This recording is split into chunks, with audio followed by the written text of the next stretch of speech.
realistically, Paul, like when we're facing, you would hear from your constituents the crisis that people are facing, the difficulties they're facing. Is the government doing enough? Well, let's be clear about one thing first. Having a shorter share is not the government's response to a cost of living crisis. That is the response. The senior minister said that today, Paul. That is not the response. It's a caricature of the response. It is not the response. Well, let me tell you what the response is. The €200 that's landing in many people's bills this year that was announced by the government, that's a real measure. That's not a shorter share. The increase in the of course it will be, Claire. Of course it will, right? So and all of the measures that we take will be by increasing costs because of international factors and so on. But it's not fair to say that recommendations to have a shorter share is the government's response. The fuel allowance, the tax reductions, Paul, I want to take the fuel allowance, for example. It's due to expire on Friday. Should it be extended?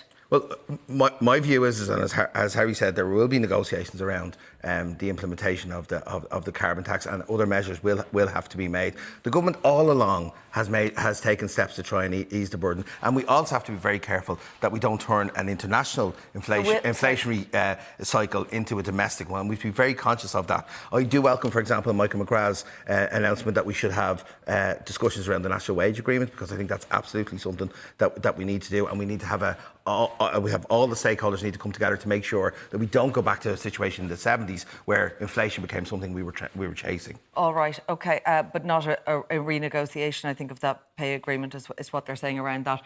Paul, practically, like, there are some measures like the using more electricity at night rather than daytime on a very practical and realistic footing. Will that make a difference to a lot of people in their plans as they currently stand if they're paying the same unit price across the day? Yes, of course. If you're going to use less, you're going to be using electricity smarter at even time. It's definitely going to bring your bill down, but nowhere near enough to combat the price inflation that's there.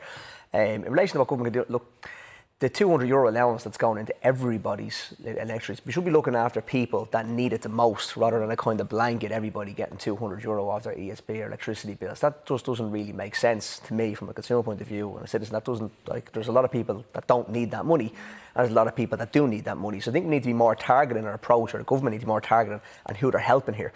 But look, yes, if you're going to reduce your costs, you're going to reduce your energy, it's going to reduce your costs. But like I said, you look at any paper over the last year, nearly every weekend you'll find ways to save energy. The public know this and are being communicated on a regular basis. They don't need a senior politician saying that to them. They need clear and needs to have money going the right direction. That's what should be happening.